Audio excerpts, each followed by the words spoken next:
લાલ કિતાબ, જેના સામાન્ય અને વૈજ્ઞાનિક ઉપાયો તમારા માટે પથદર્શક અવશ્ય બનશે. લાલ કિતાબ બનશે આપની સમસ્યાનો અંત, જેમાં આપના માર્ગદર્શક રહેશે શ્રી હરિવદનભાઈ ચોકસી.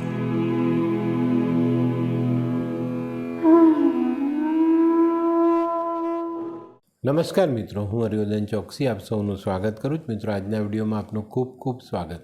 મિત્રો, રોજની જેમ આજે પણ જોઈએ આપણે આજનું દૈનિક રાશિફળ. તે પહેલાં જોઈએ આજનું પંચાંગ.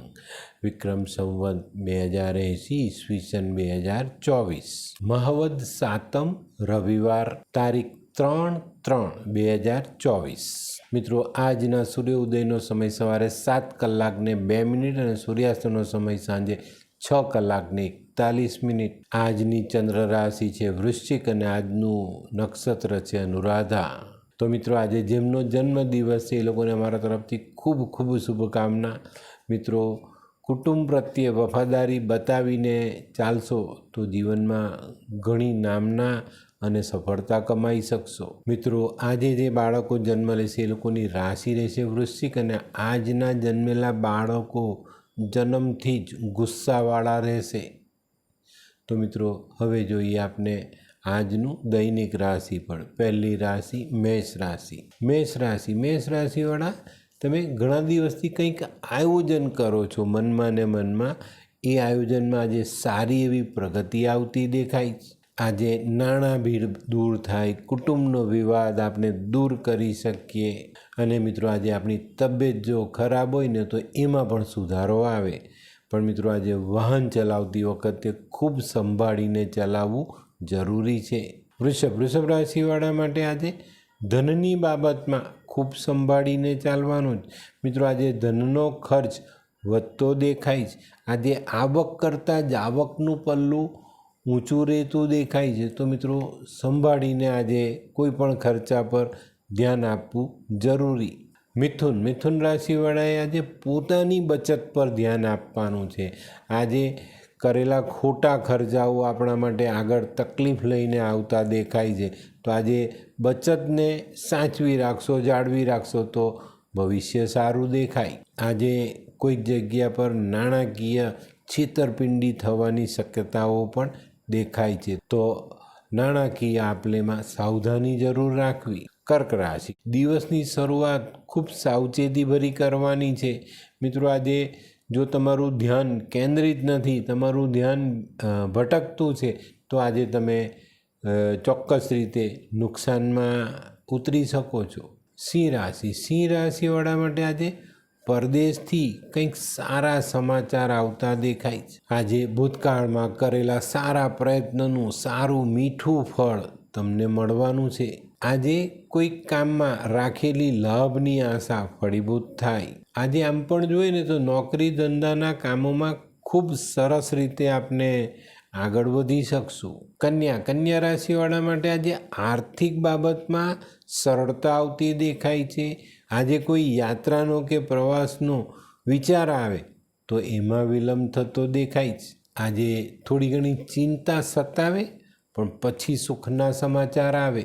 હોય લગ્ન મિલાપમાં વિઘ્ન કે પછી હોય બાળકને લગતી સમસ્યા, હોય શરીરમાં કોઈ ગંભીર બીમારી કે પછી હોય દાંપત્ય જીવનની સમસ્યા, અથવા તો છે નોકરીની સમસ્યા, આ તમામ સમસ્યાના ઉકેલ માટે જોતા રહો લાલ કિતાબ.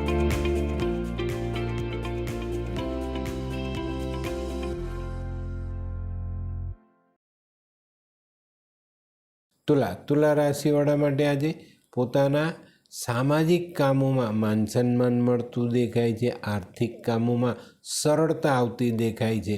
પણ મિત્રો, આજે દિવસના અંતે તબિયત આપની કથળતી દેખાય છે. વૃશ્ચિક રાશિવાળાએ આજે નાના મોટા વાદ વિવાદથી દૂર રહેવાની જરૂરિયાત છે. આજે જીવનસાથી સાથે, કૌટુંબિક સભ્યો સાથે અથવા ધંધામાં જો કોઈ આપણો ભાગીદાર હોય તો તેની સાથે કોઈ પણ પ્રકારનો વાદ વિવાદ કરતાં પહેલાં ખૂબ વિચારજો અને સંભાળીને જેટલું દૂર રહી શકાય એટલો તમારો ફાયદો મોટો થાય. ધનરાશિવાળા માટે આજે ભાગીદારીના ધંધામાં સારું ફળ મળતું દેખાય છે. આજે તમારી રાખેલી આશા અપેક્ષાઓ તમારા ભાગીદાર પૂરી કરે. મકર રાશિવાળા માટે આજે દિવસ સારો. ઘણા બધા દિવસથી કૌટુંબિક સંબંધોમાં જે ખટાશ ચાલતી હતી એ દૂર થાય. આજે કૌટુંબિક સુમેળતા સાધવામાં તમે સફળ થાવ. આજે મિત્રો ઘણા બધા સ્નેહીઓ સાથે મળવાનું થાય અને જીવનમાં એક અનોખી શાંતિનો અનુભવ થાય. કુંભ રાશિવાળા માટે આજે શારીરિક થાક કદાચ ઓછો લાગે પણ માનસિક થાક આજે વધુ લાગતો દેખાય.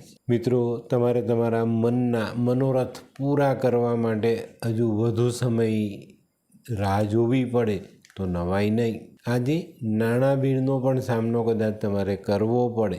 મીન રાશિવાળા માટે આજે જૂના પડતર પ્રશ્નો હલ કરવાનો દિવસ છે. મિત્રો આવા દિવસની રાહ જોવાતી હોય કે ક્યારે આપણે આપણા અધૂરા કામ પૂર્ણ કરીએ, તો આજનો દિવસ સારી રીતે સમજજો, વિચારજો અને આવા પડતર પ્રશ્નોનો નિકાલ કરવા માટે સારા અને ખરી દિશાના પ્રયત્ન આદરશો તો ચોક્કસ તમને સારી સફળતા મળે.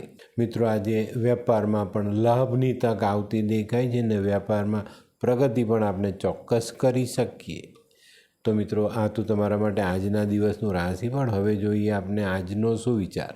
મિત્રો માનવીએ સ્વપ્ન જોવા તો એવા જોવાના કે ભાઈ હું તો કાયમ જીવવાનો છું અને જીવો તો એવી રીતે જીવો કે ભાઈ હું તો આજે મૃત્યુ પામવાનો છું, આજે મારો છેલ્લો દિવસ. આ વિચારોથી ક્યારેય માનવી દુઃખી નથી થતો. તો મિત્રો હવે સમય થયો છે આજની વૈદ્યકીય સલાહનો. મિત્રો નાકને લગતા રોગ હોય અથવા શ્વસનતંત્રને લગતા રોગ હોય તો ગાજરનો રસ નાકમાં બંને નસકોરામાં 4 ટીપાં નાખવો જોઈએ. તો મિત્રો હવે સમય થયો છે આજના ઉપાયનો. આજનો ઉપાય બહુ સમજવા લાયક છે. જે માણસને આપની કિંમત નહીં હોય ને એની પાસે વેચાવવું નહીં અને જેને આપની કદર ના હોય એની પાછળ ઘસાવવું નહીં. બહુ સિમ્પલ વસ્તુ છે.